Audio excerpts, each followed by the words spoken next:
This episode of the Zulu Pōōdcast is sponsored by Zulu Inc., a benefit corporation dedicated to the goal of universal access to toilets, hygiene, clean water and sanitation through the power of social enterprise. Learn more at ZuLoo.com. I mean, honestly, it kind of seems like any parents who were potty training going on a road trip, this is a worthy investment. Right. Parents, I think or even for adults. me, I think for me, just having a car, driving around. That would have come in amazing. handy in Los Angeles back in, when was it? I know. I'm having like PTSD right now. Yeah. And it was not 1990. It was 2009. I was Okay, old enough to know way better. Way better. That's right. Yeah. Welcome to the Zulu Pōōdcast, where we talk all things poop, toilets, and sanitation. Through insightful news, impact stories, and quirky humour, we aim to discuss and highlight the critical role toilets play in whisking poop out of our lives, the impact toilets have, or lack thereof, in the health and wellness of humanity, and what Zulu is doing to help solve the current global sanitation crisis. Hello, everyone. Welcome back. We are here in the studio again today for another incredible episode of the Zulu Pōōdcast with one of our favorite guest hosts, Sharon Prabhakar, ladies and gentlemen. Oh, hey guys. Big round of applause. Wow. Thank you for coming back. Thank you. Is anyone else clapping? Is it just us? It's only us that's clapping, right? Oh, we got except for Trevor. The studio audience is. Can we add a clap track in the background? Sure. Okay. All right, please. Thank you. Thank you so much, everybody. Sharon, thanks for joining us again. Yeah, course. we Thanks pay for having people me. to like the show, so No, we I can know. do anything you want. Instead of paying you to be on it, we just pay people to watch it. No, I love it, and I hope you guys pay people to like me too. Is that an extra feature? If you want it, it's extra. Costs extra money. Yeah, I understand. It's I an understand. upgrade. I will An Venmo. upsell. I'll Venmo. Yeah. Well, you must not have anything going on. I mean, you're here again from the Poodcast. I mean, Listen, I have a lot of things going on, but everybody poos, right? that's right. That's right. That's right. You're even eating the deer poop on our table. Poo here. on the table. Yeah. Okay, well, Yeah. So for the listener Jocelyn, who's not watching, Jocelyn is addicted to these. Go ahead, have some. Yeah, Jocelyn, what's going on right now? these What is blue happening? acai chocolate-covered little demon things, I can't stop eating them. And now here you've laid them all out in front of me and I can't stop. Yeah. The temptation is But I'm too going to real. try. Yeah. I have no Yeah. willpower. You can't have just never one, do. right? Well, I've already had like 30. So Yeah. I think I'm almost at my limit. But outside of And they're not a deer sponsor, poop by the way. treats- We're not promoting Yeah, their here's the They could campaigns, be. but They could be. Is No, there let's ever a not take that limit off to the table. acai? Is there ever a limit to acai? I haven't found one. Yeah. Well, No. I say no. yeah. Okay. Okay. In a little bit, we are going to get into our incredible interview with Richard and Erica. They were so much fun. Founders of Compo Closet, an amazing little toilet that we're going to tell you all about later. But Amazing. first, Darren, please regale us with the latest and greatest in poo news. Well, Yeah. before we get to the poo news, I wanted Oh. to get an update from Charon on his latest Bollywood extravaganza career. What do you got going on? Or maybe Hollywood. Is it Bollywood or Hollywood? One of those. Yeah. Well, Taryn, Or Pollywood, because it's I'm in both. Provo. Yeah. Oh, Bollywood. Okay, I didn't know that was a thing. It's Maybe not. It's a thing. It's not. And before we get into that, let's go back to Jocelyn and her acai. I want to know why, it's really calling her. Let's go back to your acai With your mouth fetish. full of chocolate. What's so I don't know what exciting you're about talking that? about. All right. but it's really good. No, it's good. You're talking about before. Film. Yeah. Yes. What film projects are you got? Yes, going on? I got some fun ones actually. I mean, the thing with film is it's always an up and down career. So some years are up. I'm trying to find when those years are going to happen in my life. Most years are down. Like I currently have. I'm just kidding. No, it's been good. It's been actually very good right now. It's a roller coaster, right? It's a roller coaster. So As is the case with most stars, As is the right? case. I mean, you look at any star, Yes. they kind of have their the ups and downs, absolutely. One of the reasons why I live in Utah is because I actually produce movies as well, and I produce so I can act. Like this way, I can have a lot more control over my own career. Yeah. We were talking a little bit earlier. I had the opportunity to play an actor in The Chosen. That was super fun. Yeah. Loved working with those guys. They are just awesome. I was going to ask you to grow the beard for Yeah. the show, for today's episode, but I'm so glad you look clean didn't do shaven it today. I did. I wanted to go for the aerodynamic look. Yeah. Yeah. No, I had fun. The Chosen was an awesome time, and Yeah. I'm actually working with one of the actresses from the show, Yasmin. on a new movie. Okay. We're producing, writing a script right now. Nice. So just working on a couple of those things, and I also have. Who else kind were of you the series. working? You're working with who else? What was Chosen? With On The her? Chosen? Yeah. Oh, there was another guy. I'm not actually working with him. We're just good buddies. Okay. But Giovanni, he plays Thaddeus in The Chosen. Okay, got it. So we're just been hanging out with him, Was Thaddeus catching a up. good guy or a bad guy in the Bible? I don't remember. That's a good question. Well, he is one of the 12 apostles, and he's not the one that judges. Jocelyn? Yeah. Sorry. I Let's think go she ahead and skipped, read She the Bible. skipped Sunday school. She skipped Sunday Doesn't know- school. Who's this Jesus guy? Yeah. You keep talking about Him, I Chosen? remember. Yeah. Okay. It's He's some a of good one.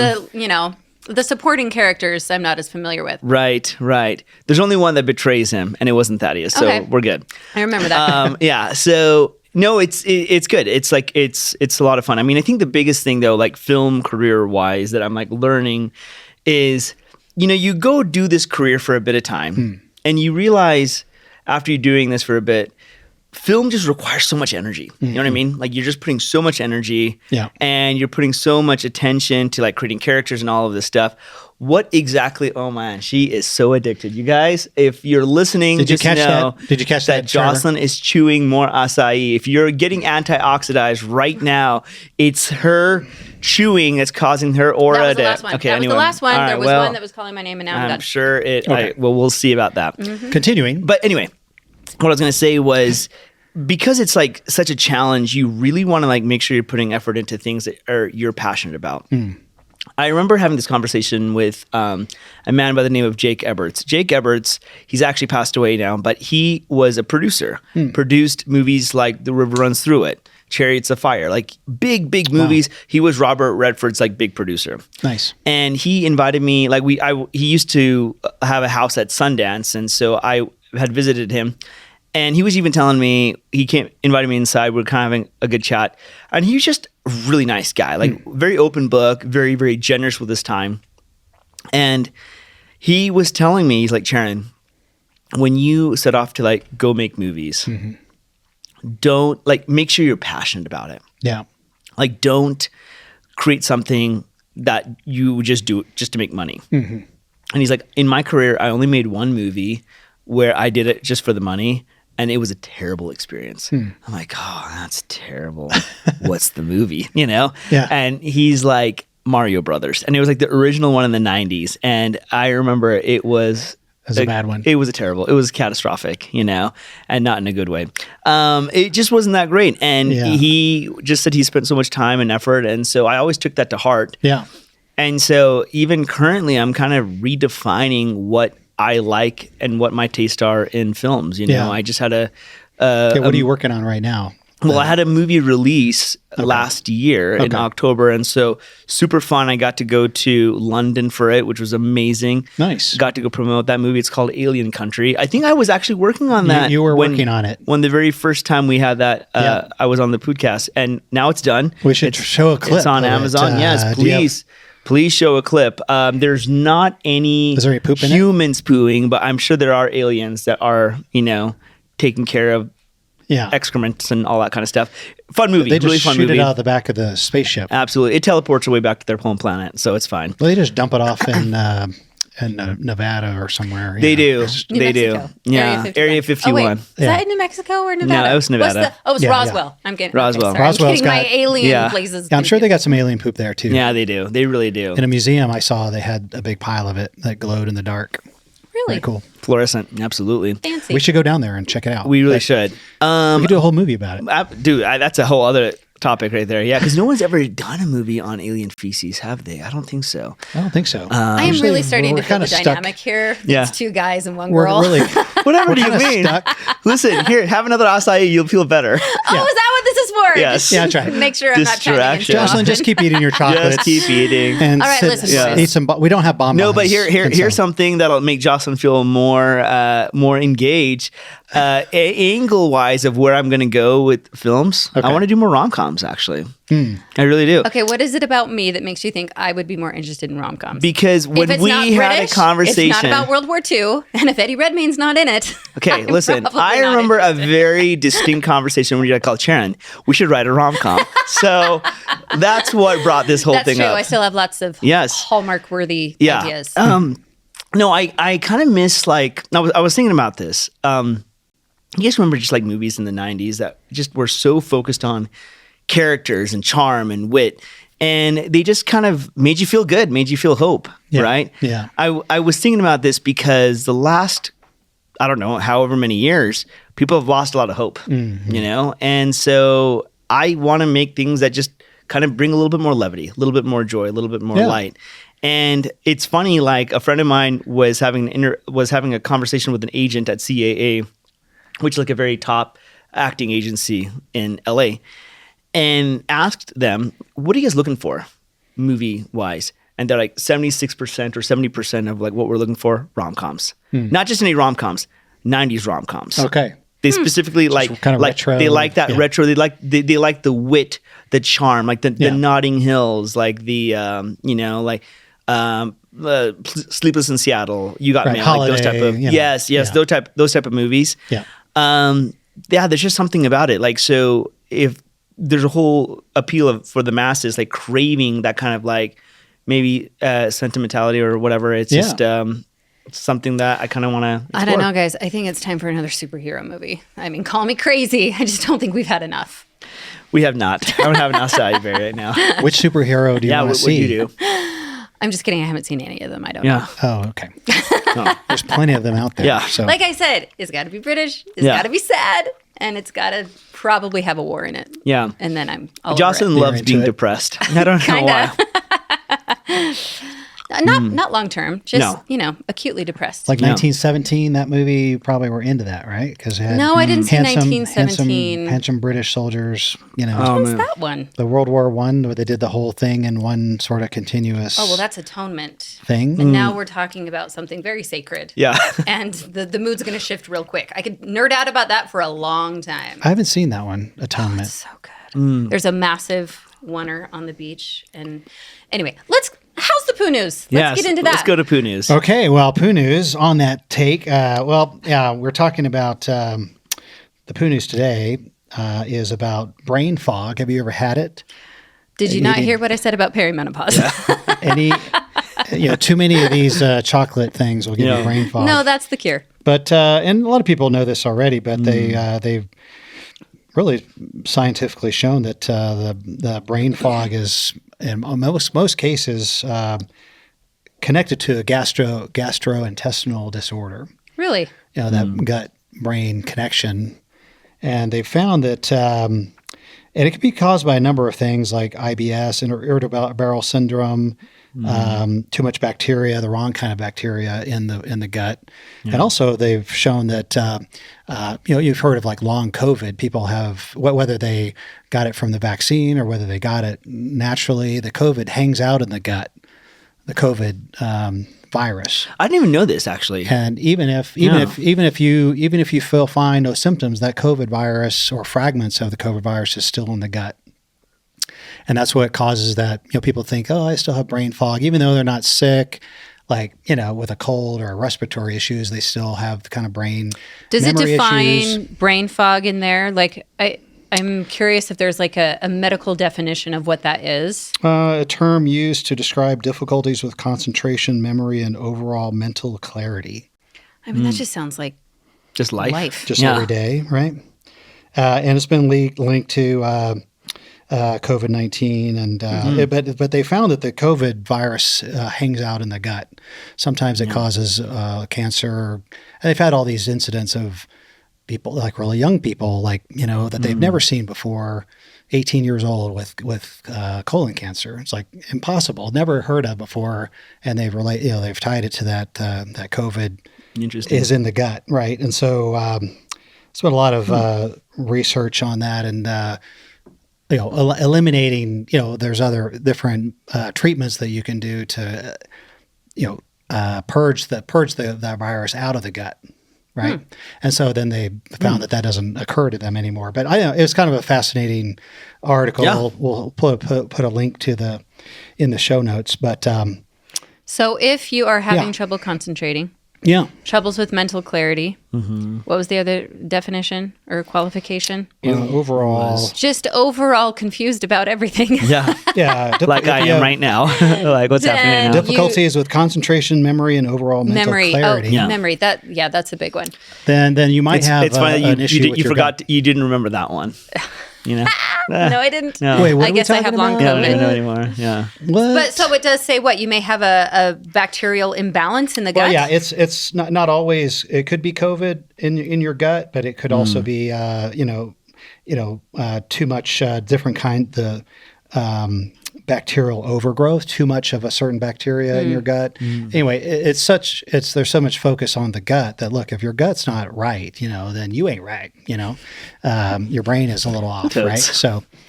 The facial expression that went along with that statement was so perfect. Yeah, it was amazing. Yeah. So anyway, that's interesting, that's scientific stuff on the Poodcast.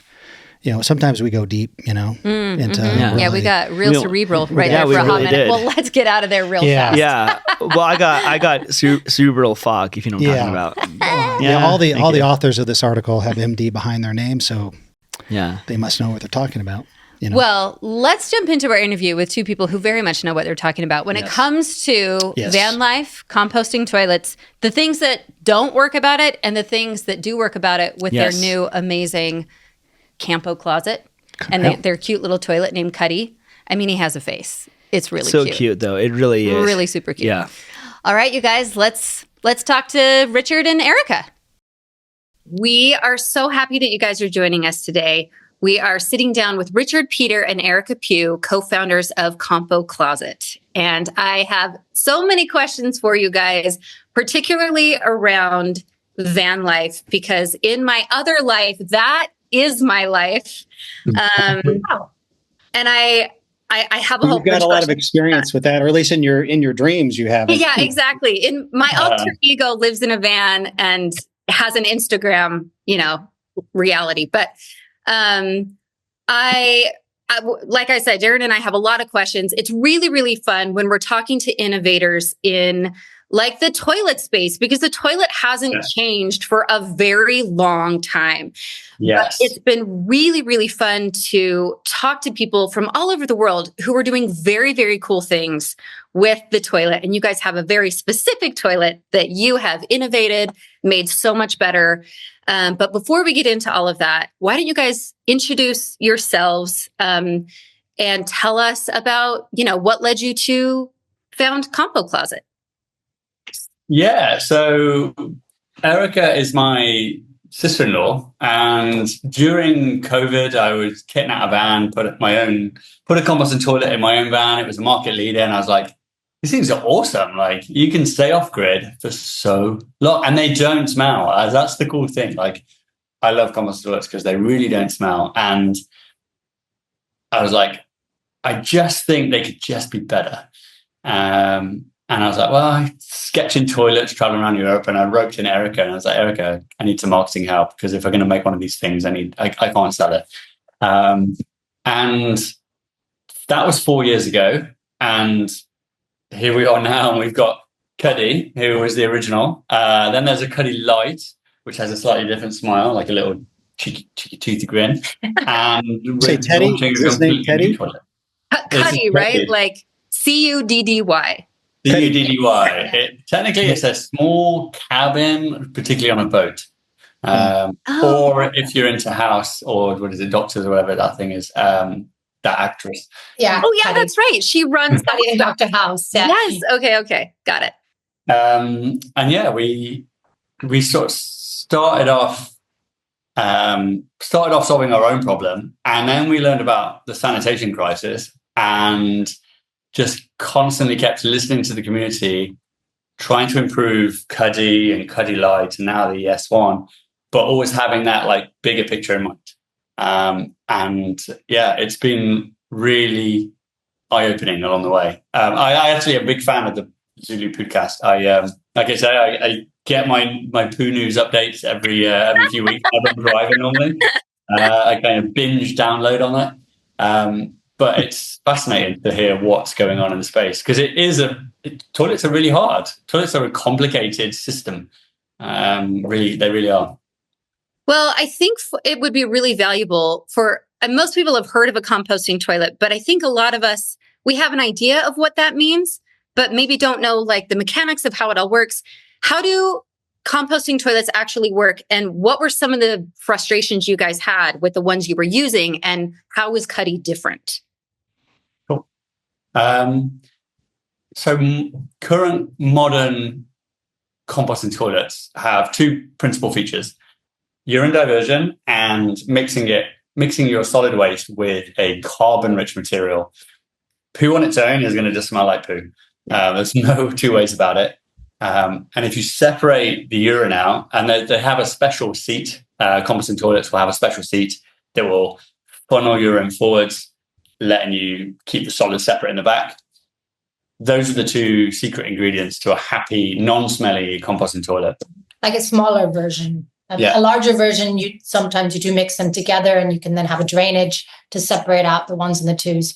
But in smaller, compact versions, or anything smaller, then you want to use urine diversion to separate it out. It's not just keeping it separate. It really is more practical, because urine doesn't have a higher pathogen load. You can dispose of it more easily. It's less offensive. No one likes dealing with their shit. So just keep that stuff for later and delay it as late as possible. Yeah. And the longer you leave it, the more it composts, the less it smells. So that was the key takeaways. Wait, say that again. The longer you leave it, the less it smells. The more it composts, the more it breaks down, and the less it smells. Oh, okay. Yeah. So it pays not to deal with your shit. Yeah. So that's how, I guess, all of them work. But what were you finding frustrating about the models that you were using in your van? Yeah. So for camper vans are really small. So size is a big one, and ease of emptying. The sort of innovation that we had was having the agitator on the front, and it mixes it from the front. Sorry, it's on a wobbly bin. Steady on, buddy. And that's our sort of innovation, like keeping it super compact. If you have it on the side, it's left or right, and it sticks out, and it's difficult. And the other innovation was being able to remove just the solids bin, rather than, if the agitator is fixed and it's part of the unit, you have to take the whole thing outside and empty it. So we said, all right, let's just keep it super compact, and they make it just easier to use. And that was the key thing. Like, our core belief was more people would want this type of toilet if they were just easier to use and better. I mean, and Darren, jump in any second here, because I got a whole bunch of questions. Because the website was great. I think the design is really one of the big draws to it, because it's really compact. It looks cool. It's very sleek. And, there was one review I watched where, I don't know if they all work this way, but this guy had his own cabinet for it, and he opened it, rolled it out, and then just put it away. So if you don't want to be reminded that you're living in like a 30 square foot space with your toilet, you don't have to. It was very discreet, which I thought was really, really cool. And the design was great. How did you guys, I don't have a lot of experience with composting toilets, but is Cuddy designed, just the aesthetics, is it significantly different than a traditional composting toilet? The aesthetics, yes, but actually part of the design, I'll let Erica jump in and talk about how we went through the community process and the crowdfunding. So I'll let you explain that and how we got to the final design. So there are so in a composting model and a composting toilet like Cuddy, it's very unique in its shape and size. A lot of them had been used, so more smaller use ones, as I said before, had been used on like boat applications or areas where you had a lot of space, as Rich was saying, the innovation of having it here in the front. But the final design came, we crowdfunded it on Indiegogo, and we really listened to then the community, what they needed in a toilet. Mm-hmm. Before, Richard was designing it for his own van and designing it for the entire lid came off or flipped back because he had a lot of space in the back. And now Cuddy hinges so that he can be mounted flush against the wall. And so just different aspects were then improved upon by actually listening to our community. Yeah, the whole journey has been really great, getting their input and improving it with user feedback. Even before you've made it, they can say, oh, that wouldn't work for me. Yeah. It's really cool. This is the culmination of a big community collaboration. That's pretty great. Yeah, it really is. Yeah. And now with our new product, we're doing it again, just in order to get feedback on what people need, because there's so many different bodies, and we pride ourselves on being really inclusive as far as toilets concerned. One of the other innovative things I think that about Cuddy is then also the plates. So there are plates covering the solids bin, and a lot of the urine-diverting toilets won't have these plates, which is, one way or the other. But some bodies have issues with aiming. And so in order to solve that problem, Rich designed urine diverting plates so that the urine still separates, because the key for these type of toilets is the separation. But if certain bodies can't separate just from house, I'm one of these bodies. If they can't separate, then your point of having a separating toilet kind of fails. Yeah. So, yeah, is it, I mean, speaking of different kinds of bodies, is there a training manual involved, or is it pretty, just training wheels, actually, yeah. Or is it trial and error, It's trial and error. It's not, you can't just say it's one type of body that has that issue. Yeah. And, the people who do have an issue are the ones, it's always, who not complain, but have the loudest voices. So we hear about them more often than the other ones. But you can't say all women or all people who sit to pee have this issue. They don't. But I would say it's more traditional in that area. And I have to confess, I've been trained to sit to pee myself because. Yes. Well done, Shannon. Having been married for a while, you get trained in a proper way to do it. But anyway, so is the S1, is that, it looks like it's currently, is it on the market, or is it in development, or the S1 is the next level, next generation? Yeah. So the S1 is the next gen of compostable toilets. Okay. So it's not yet on the market. We're about to launch the crowdfunding in April 2025, and we have kind of like the prototype. Sneak preview here, and you saw it here first. This is literally the first interview with one of these. So you're very privileged, and that's why I'm not going to demo it, because it won't work for sure. Okay. But it was like late at night, and I was lying in bed, and it took me ages to get around to like a ceiling toilet. People had talked about ceiling toilets, and I was like, yeah, but it seems so wasteful for like that much plastic, because traditionally they would combine everything together and wrap it in plastic, and you have to add a coagulant, which is actually like a super absorbent plastic to it. And we were like, oh, what if we could get one in the cuddy? And at 4 a.m. I realized how we could do it, and I was like, oh, that would be great. And then I was like, and then we could use a compostable bag, and I'm like, and then you could compost it, that's what got me. And then I didn't sleep for the rest of the day.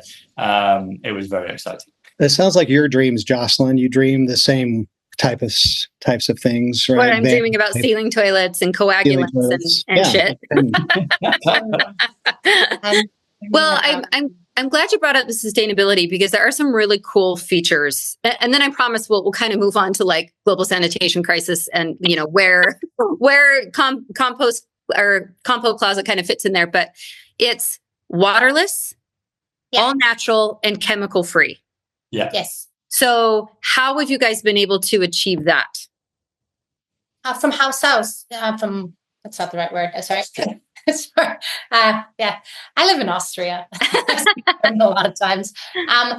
That's how they're made. They're waterless separating toilets. So they, through the point of urine diversion being built into the seat, you don't need water because it's just naturally funneled to the front of the toilet.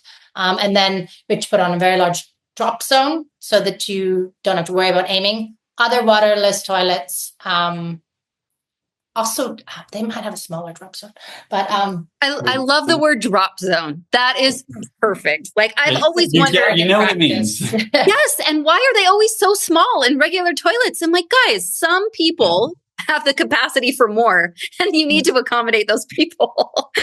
Yeah. Definitely. Yeah, when you think how many, anyway, I don't want to get into like big toilets that I've used, and you're like, okay, well, yeah, that needs to be bigger. And every we time highlighted on a couple of shows ago, we highlighted the German toilet, which has a sort of platform. Yeah, the shelf. And then the hole is in the back, or it's like this shelf. So the drop zone is doesn't hit the water right away, No, yeah, they have them in so Austria, and so Germans and Austrians. A lot of toilet companies are from Germany, and they really don't have problems with their poo. So we have a little shelf on our toilet as well, and it's there so that you look at your poo, so you know if there's something wrong with you. Yeah. Which is there's a purpose behind it, yeah. And it's so smart, but I think here in the States that idea seems a little bit like, oh no, I want to pretend it doesn't even exist, get it away as quickly as possible. Yeah. So that might be kind of a foreign concept to some of our listeners, but it is there is so much information in there about your health. Yeah. It really is. I had a biology teacher many, many years ago, and he's like, it's almost like one of those things you kind of want to like go and quickly sneak a look at it as a biological, maybe it's a physiological, psychological thing where you're like, am I okay? Yeah. And you do. I kind of sometimes have that urge, but I guess I don't. I've lived in Austria for 25 years, and you literally have to look at it every single time. There's no like sneak a peek. It's like you have to look. Yeah, well, I think kids are really good at it, and sometimes they're like calling the adults because they're like, "Take a look at what I did!" Like it's a big accomplishment. And then for some reason, we learn shame around it, and it becomes a big taboo thing. So. Okay, a few months ago, I did like one of those. I guess it's Biome. It's like a bio gut test, and you had to actually, catch it.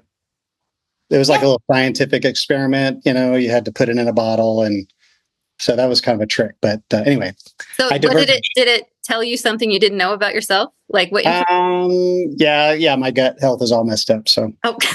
Oh, that's a bummer. I already knew that, so I was like, okay. Okay. So it's just confirmation. Okay, so big drop zone. Yeah. Big drop zone. Yeah, and then they use so the composting process is a natural process. So that's how you get chemical free, and then waterless chemical free. Yeah, and as soon as you take away the urine from a ceiling toilet, you're now like, okay, well, when you then add a compostable bag, you're like, they talk about composting toilets, but actually the toilets begin the composting process. They don't finish it in the toilet. Like it still needs to be composted afterwards. So it's called a composting toilet system. And actually with the bag, you're like, well, it's still a composting toilet system. It's just way cleaner and more hygienic for the person who has to transport the shit. So that's really cool. Mm-hmm. And it's way drier than any other bagging toilet, which means you can do different things with waste stream. And that's what really gets me excited. This is a naive question, but I think it's one a lot of people would have if they don't have experience with composting toilets or ceiling toilets. What are you supposed to do with that stuff? Where do you take it? Cool. Good question. There are different regulations, obviously, and we always tell people to check with local regulations. Most of the times, if you're out on the road, so we continue with van life or traveling, you're going to bag and bin it. I think baby diapers, adult diapers, forms of medical waste, dog poo. If you have a compost pile, you can add it to your compost pile. It does 6 to 12 months for the pathogens to be safe. You can tell this is part of my normal pitch. Bloop, bloop, bloop. There's different ways of doing it. As Rich was saying, he's really excited about the further applications of the S1 having little bags of poo. If you think about like cow pies and going back to the prairie days and actually using something like this for fuel. Yeah. I'm like, if I'm on the road and I've got a log fire, I'm like, can I burn it? That'd be kind of cool. Just chuck another log on the fire and be done. Can you? Road trip. You can, yeah. I guess if it's dried out enough, you can burn. Yeah. You can cook with it. A lot of people cook with it in other countries. They'll dry it out. Cook breaks and stuff are actual things. Yeah. There's some people on houseboats in the UK that have experimented with like the inner tubes of carpet rolls, and they'll cram their compost material from their toilet in those and just burn it on their boats, which is kind of cool. I'm very interested. It is so cool. I feel like it is such an untapped resource. Like there are probably so many possibilities, but because it is, because people have a whole attitude about it, we just want to pretend it doesn't exist instead of like harvesting it for all of the benefits that it could give us. It's only waste if you waste it. Yeah. Yeah, exactly. I think the whole idea with just the name composting toilet. I mean, you'd think, okay, well, you're going to, my thought is, well, why wouldn't you put it into your compost, your garden, right? Yeah. Or if you have one, or your, Yeah. And we have to be careful how we tell people to deal with it, obviously, because if you have your own compost pile, add it to it, maybe a two-bin system, deal with it that way. But yeah. Yeah, the other cool thing about a urine diverting ceiling toilet is that it's or if urine diverting composting toilet, is that it's way easier to treat urine and poo separately. They come out of you separate because there are different systems that make them, and there are very different technologies. So there's loads of technology you can do with urine diversion to remove the nitrogen and protect the environment in that regard. And even kill pathogens with simple UV sterilization. Like that technology is out there in the world. We don't have to reinvent it. Or when you put all that together, you're like, yeah, that's what really gets me excited in the long term. Well, so let's talk about like more on a global scale. You said, as you got into this process of innovating and reimagining the composting toilet, you became more aware of some of the challenges with the global sanitation crisis. What were some of the things that maybe took you by surprise or you weren't aware of and you thought, okay, Cuddy has a role to play here? I think the headline stat of the number of people that lack access to safely managed sanitation. Yeah. I think it's, I always quote the smaller number of 2.6 billion that I find, but I think the actual one is 3.6. You're like a quarter of the planet basically have state-sponsored open defecation. That's bananas. Yeah. That's incredible. And then you look at the number of people that that don't have a toilet at all. That is staggering. I forget that stat. I think it's 400 and something thousand, half a million. No, half a billion. Sorry, not half a million. 400 million. Sorry, half a billion. And the other one, I believe, I'm going to get my numbers wrong. The other one that really got me was the number of deaths attributed to poor sanitation and hygiene annually. And you're like, I think it equates. I always try and put them into like computable terms. You're like, that's three jumbo jets full of people every day crashing into the ground. And you'd be like, there'd be an uproar, but it's this nice, quiet thing in the background. And that was the one that was like, fuck, we've got to do something about this. Pardon my French. Wow, we've got to do something about this. No doubt. It's everywhere, Yeah. It's not just in other countries. In the United States is also a problem as well. Mm-hmm. Yeah, I mean, different countries are dealing with different stages and phases of a sanitation crisis. We've spoken to, experts who talk about the failing sewer systems in some of our bigger cities and how there really isn't a plan to fix it, and we don't know what we're going to do. And then you go to India, where we've done a lot of work. ZuLoo, has a lot of really wonderful communities that we work with there. And it looks different, but the problem is the same. How do we keep our water clean? How do we provide safe sanitary access to everyone, regardless of economic status or, geography where they are? So how do you think, how does Cuddy fit in there? Where do you see it playing on this stage? Good question. So Cuddy is currently designed for RVs, but the journey that we're trying to solve is kind of, if we can, the current application of Cuddy is off-grid toilets. Yeah. And if you have a sewer hookup that could work or is in a city, use it. It's okay. There are issues with potential rainfall or whatever, but it's still the best solution that we have. So I do not want to dismiss how amazing sewer networks are, but they don't work everywhere, and septic systems aren't always available everywhere, and scaling that to very rural places may not be the case. So, but off grid, which is kind of where we're aiming with Cuddy and the S1, is we're trying to develop the technologies that can solve a problem for people who are looking for it, that have got the money to help develop that problem. To have the money to help develop that solution. And if you can make a toilet that they want, then let's scale it and get it to everybody else, and hopefully have a dent on the problem. Well, I think in a lot of places, there's like, well, there's no pipes, there's no infrastructure. You couldn't even install a working system, even if you had plenty of money, right? There's just the city or the slum or whatever it is, developing community doesn't even allow for it, and that's why we've had success with our earthworm toilets in India for that very reason, because those are awesome, by the way. I really love that as a solution. It's like so fundamentally awesome. Yeah. So very, very low tech, but at the same time, super, super effective. Doesn't smell. All the rest of it. But yeah, I see Compo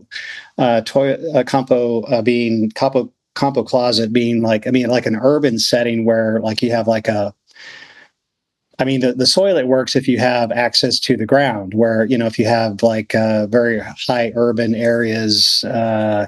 Like an apartment block, you really need something like a Compo Closet to be able to be, easy to deliver and easy to remove and service, right? That would be a sort of a great solution there in my mind. But one of the potential next developments of like composting toilets and ceiling toilets might be scaling it to festivals or Portaloo rental companies, because then you've already got the transportation issue. Wherever you have a sewer hookup, it's going to be easier to just put it in and flush it with water.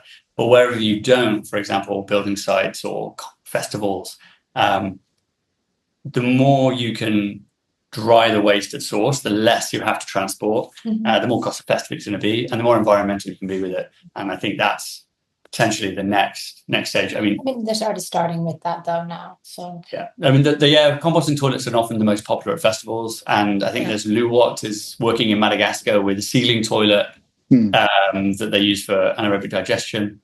It's out there, it's beginning to go, and we're hoping that we can just keep pushing it along. I mean, as far as there's also an Austrian company that does it as well. What are they called? That do larger sized toilets for different areas. But as far as Cuddy's concerned, I think his application is definitely still more personal. And this type of technology works really well for areas where you need it. You need a solution that might be temporary. In a disaster area, we just had some hurricanes come into Florida, and the sewage and the pipes are already messed up. I know at least in Washington, that's where I'm originally from. The disaster area says to you have 2-bin system, have 2 buckets if the power is out or anything like that, and you already have it in one toilet. So if you have those in situations where there's an earthquake, where there's a tsunami or different things where the water system is broken, then it can take care of a lot of stuff for people. Yeah, now it seems like a lot of the disaster response that we've seen is like where they're trying to get a traditional porta potty big unit on the back of a truck into a disaster zone, which is okay, assuming you could get it in there, but then also servicing it is impossible in some situations. And so it's just not a good fit. But it is one solution, but it's not, of course, deal, and, right? Helping people is helping people, but as soon as it becomes more of you see this a lot of times, just toilets that are just like state park toilets that it doesn't belong to you, so I'm not going to take care of it. And it's like, if it's your own smaller unit, then it's like, well, this is mine, I'm going to take care of it, keep it clean, keep it functional. Yeah, the fact that because it is so self-contained and it is so personal and small, it feels like the practical application is so vast. Whether it's disaster relief or these big festivals, places where there's lots and lots of people, the sustainability of it. I'm just going to sell this for you guys in every way I possibly can. Have an affiliate and link. It's cute. For people who are only listening and not seeing, like there's a cuddy right in between these guys and it looks like a marshmallow with like 2 cute little eyes and it looks very friendly and happy. Like it's really excited to see you every time you show up. They all come with eyes. You don't have to fit them. Some of them have top hats and bonnets. We need tackers and tongs. And they don't say much. They don't interrupt you. They don't complain. She's pretty quiet. He kind of takes your shit and, listens to your shit. It could be your best friend, just. Exactly. I use him in my van and he is definitely my best friend. It is definitely my best friend. Okay. We're gonna keep it gender neutral. Well, okay, so I do want to ask you guys about your personal experience with van life, selfishly because it is like this dream I have in some alternate reality. That's what I do. But I'm curious, you've got to have some crazy stories about, living in your van, like sleeping in the same place you shit. Like, how does that go? Like, tell me some disaster stories. Going to go about the other night. If we don't have a toilet, I think it's more of a disaster story. Like we don't have one currently in the van we're using. So it's a bit strange because we sell toilets and we don't have one. Yeah. Come on, guys. That's ironic. Yeah. We flew in and it was 2 a.m. and we were on European time and we're morning people and 2 a.m. rolls around and we're like, we need to find a toilet now. And we're in LA, so McDonald's, Starbucks, all closed and they're locked and it's just drive-through only. Luckily, Erica has a gym membership in LA, which was very Van life. Planet Fitness is your friend. Yeah. At any point. The best $20 a month you've ever spent. No, van life, there's no, so it honestly doesn't smell. So we've been in our van with Cuddy and we sleep next to it. We cook on top of it. So my husband's come with us before. So we've had we've had 4 people, or 3 people in there, not 4. Andrew's never been, just three. And it really doesn't smell. Yeah. Well, the best example is when we just got a crowdfunding out of the way years ago. And we were at a show and a customer turns up with one that they'd wrapped in blue and they put a cushion on top of it. And they were like, we call it the Podderman. And they moved it around their van. They moved it in and out. They used it as an extra seat. And people were like, hey, where's your toilet? And they're like, well, you're on it. So it's kind of handy to have a spare seat / toilet in your van. And no one will ever know. Yeah. So, sorry, go ahead. Oh, no, I was going to say from competitors, from other people, we have a little light that lets you know when the urine bottle is full, which is really nice. And in other units that don't have this, if you do overflow that can be an unpleasant situation. Yeah, that's a nightmare. That's kind of a horror story. So you do get a notification or a heads up that, hey, it's time to swap this out. Yeah. It's time to empty, yeah. Okay. No means no. Don't more peeing. That's right. You're done. Teddy says no. So why van life? Why did you get what drew you to that? Well, what draws it to you? Van life is kind of what draws you to van life? Freedom to go anywhere you want. All right, let's get psychological. I love it. To me, it sounds extremely romantic. It sounds like the ultimate expression of freedom, that you are on no one else's schedule. It's you and nature. And for me, I'm a photographer, so it's my camera. It's watching my kids have a life that like a lot of people just wouldn't even have access to or dream of. And I'm like idealizing it to the max, but that's what I think it would be for me. It's kind of like that. There are moments of that. Like the other day, we were traveling up from a show and we were on the way back to the factory and we stopped on the beach and we parked and it was great. And we wake up in the morning and at 7 a.m. the surfers were there waiting for the swell to roll in because it was going to be a storm coming through. And it was great. We went for a jog on the beach and then had a shower on the beach and then drove on, got a coffee and carried on up. And that's the magic.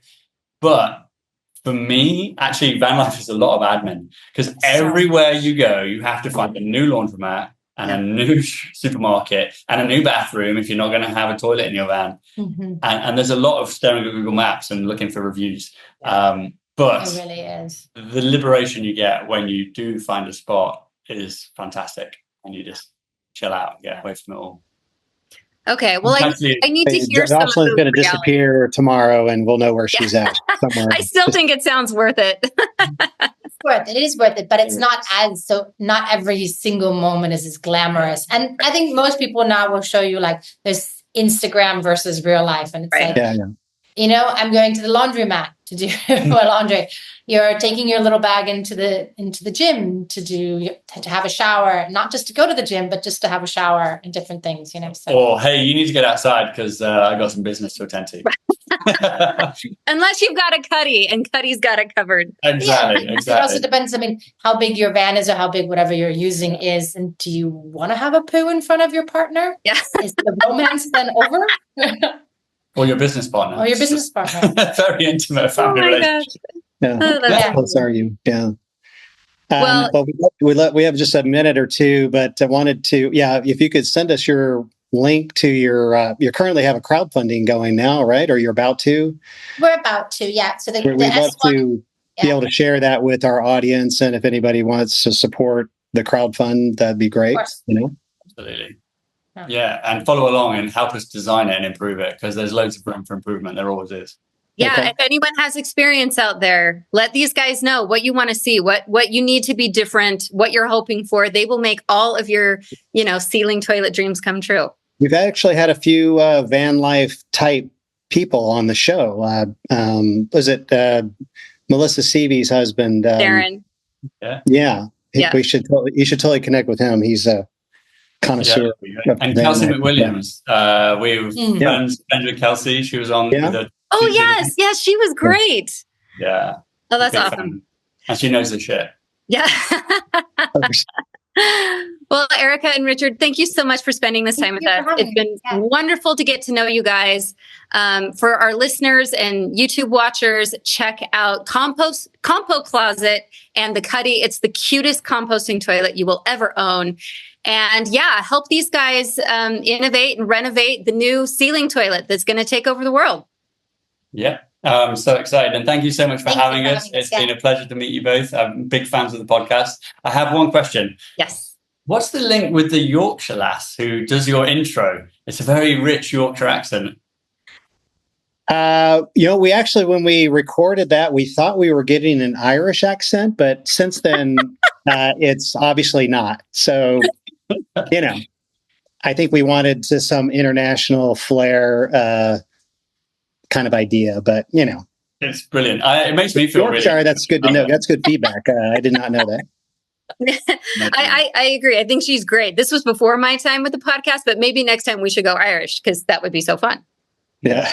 All right. Thank you so much, guys. All right, you guys. Okay. Thanks for coming. Have a good one. Bye-bye. See you.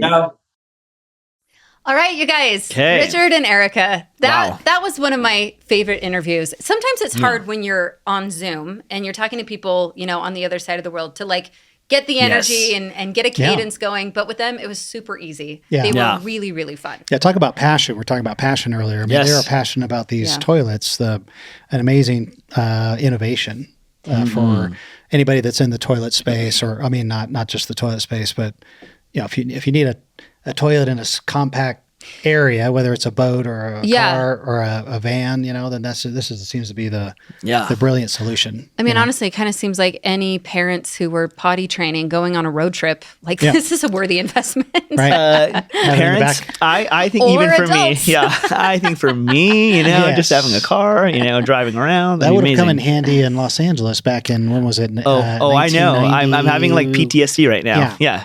And it was not 1990. It was 2009. I was old enough to know way better. Way better. That's right. Yeah. Yeah, we'll put a link to Sharon's other episode where he to hear that amazing story. We want to hear it again, but maybe we're out of time. But now we'll hear that story and then we'll advertise for the Cuddy. Okay, I think that will kill. We'll just put you in contact with Richard and Erica, and you can share that with them as a case study. Yes, there you go. Yeah. Of what not to do. Garbage bag, Cuddy. Garbage bag, Cuddy. But I mean, this is just, I feel like this is one more sign from the universe that Jocelyn needs to experience van life for a year. Oh, for sure. Mm-hmm. Yeah. I mean, to me, the cons still don't outweigh the pros. Having to poop where you sleep, I don't think that would deter me. No, it definitely would not deter you. you know. Yeah, I'd have to have one. I mean, I've seen like people that go on these road trips with vans and stuff, and I'm like, if I can't like take a shower, go to the bathroom, not in that order, but you know. I mean, you know. Well, do the usually go to the bathroom first and then I shower. Yeah. But yeah, if I can't do that, I just can't sleep. I can't go to bed. Like even like back in the scouting Boy Scout days, I just have to find a river to jump in or something, right? But yeah, so you can't go to sleep unless you shower. If I've been sweaty during the day, or whatever, I'm which with is most of the time, you guys are nighttime showerers? Oh yeah. No, well, okay. Here's the thing. I am shower anytime I'm like overly sweaty, right? Like if I go play tennis or something, like I can't just function. I have to like rinse off or something like that, right? So question for you then, van life, where would you go and how would you function if you weren't able to have access to a shower? Or this is a great question. Yeah. Come on. I'm very excited. So this van I'm living in does not have a shower. This is the scenario? No shower. I don't know. I think I could go a while without showering. I'm not a very smelly person. I don't get super sweaty. Mm-hmm. Maybe that's just because we are here in Utah and the air is so dry. And I'm tiny. But, there's an ocean. I could figure it out. Right. So I just need a small amount of water. Let's say you're a bird bath will work. Let's say you're in Nebraska. Okay. There's no ocean nearby. Picture this scenario, if you will. No lakes, no ocean. The only place that you thought had running water had ran out because it's like an empty gas station. Basically, you have no water at all. Then all I just invest in some really stellar deodorant and everyone has to deal. Okay. I mean, what else am I going to do? It's just going to be me and my kids. Okay. They're fine. Yeah. You just get a little tissue, wet it with your mouth. And, ew! Because my mom would do that. She would she'd always do this. I had a third grade teacher do that to me once. Wow. Wait, and what'd she do? Back then I wanted to gag. She licked her thumb and put it on your face. She licked a tissue and wiped my face. Oh, I was traumatized. It was disgusting. Should we do a little live demo of that exact action? Absolutely not. Where's the tissues? I'm not going to tell you her name in case she's still alive. I don't want to defame her, but it was very gross. Don't ever do that to another human. Yeah. Interesting. Usually you want to preserve your saliva for people that you know really well. Not just, Like the faces of your own children, not someone else. I tend to just preserve my saliva for myself. I'm glad that you guys are sharing it around. Well, that's pretty selfish, Sharon. It is. Yeah. Thank you. Thank you. Yeah. Wow. Okay. All right. On that note. A lot of weird terms. A lot of interesting things Everybody's going on. Yeah. Fascinating. Okay. Well, Jocelyn's having another acai berry. Yeah. You can take some of this to go. Yes. Well, you've got a whole cup there. Okay. Thank you. It was about time. Yeah. All right, you guys. Thank you so much. We'll see you next time. Take it easy. Thank you for listening to the Zulu Pōōdcast. Follow us on social media at our links in the show notes below. To learn more, visit our website, ZuLoo.org. If you liked the podcast, be sure to subscribe, like, and comment. For even more Zulu fun, send us an email with your toilet stories to podcast@ZuLoo.com for a chance to be featured on the podcast. This episode of the Zulu Pōōdcast is sponsored by Zulu Inc., a benefit corporation dedicated to the goal of universal access to toilets, hygiene, clean water and sanitation through the power of social enterprise. Learn more at ZuLoo.com.